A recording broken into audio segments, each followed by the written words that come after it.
Does this feel on the mark? I was reading the Meet Me in the Bathroom book, which I really enjoyed, and you're in there a little bit. But like the part, I was making this podcast at the same time, and I interviewed Todd and also thought about Digital Ash and Digital Learn around the same time that I was reading that. And they're getting to like, this is not to diss LCD Soundsystem or anything, and I also am deeply ignorant about subgenres of electronic music, but it's like, why we keep talking about this band as if they're like revolutionizing some kind of blend of punk and dance electronic music, but they're in New York in 2004 and Dance Macabre, like this is like, that's like Omaha in 2001. Like there was no mention of The Faint, and this like LCD Soundsystem was doing something totally novel. I didn't understand it at all. Like it bothered me. Yeah, no, I mean, I think like, I don't know. I guess I'm like biased for the home team, obviously, but like, I think The Faint. I mean, not saying there wasn't like a fusion of like dance and punk before them, but the way they did it, like I think all those bands like The Killers and LCD and all the, I don't know, all that shit came like 5 years after they started doing it. And it's like, I don't know, just look at the fucking calendar, you know. It's just like, I think something about it being that many years before, and also like out in the Great Plains. It's like not the like hub thing of like, but I mean, I guess that might be why. Like, I don't know. No, and people like, I mean, I can remember like early Faint shows. Like, people were just confused. I see you working night, are you sexually amused?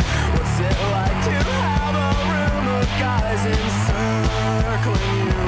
How she moves and how she walks, they all patiently wait.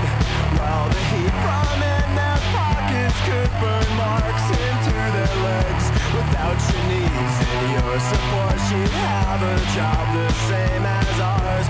Nothing daring, would she miss a job that's sexual? They were just like, what is happening?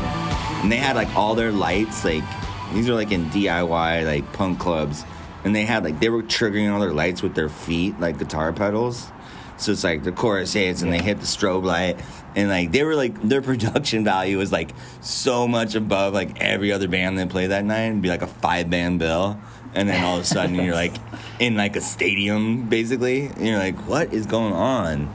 People like just didn't get it. I mean, the only band from back then, actually earlier than them, but I know that The Faint loved them. I loved them. R.I.P. again, but fucking that band Brainiac, they were so ahead of their time. They were making, that was the first guy I saw like dance on stage that like made it look cool. Timmy Taylor is the singer who like passed away sadly, but they were kind of like, and like Nation of Ulysses and those bands, there were bands before The Faint that were doing like similar shit, but like, it kind of turned into a weird fad, and everything sounded, by like the mid 2000s, it was like already kind of played out pretty hard.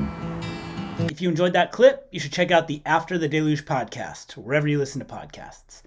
We have full episodes there, as well as right here on this YouTube channel. So hit the subscribe button and maybe check out whatever's being suggested to you right here. Thanks so much.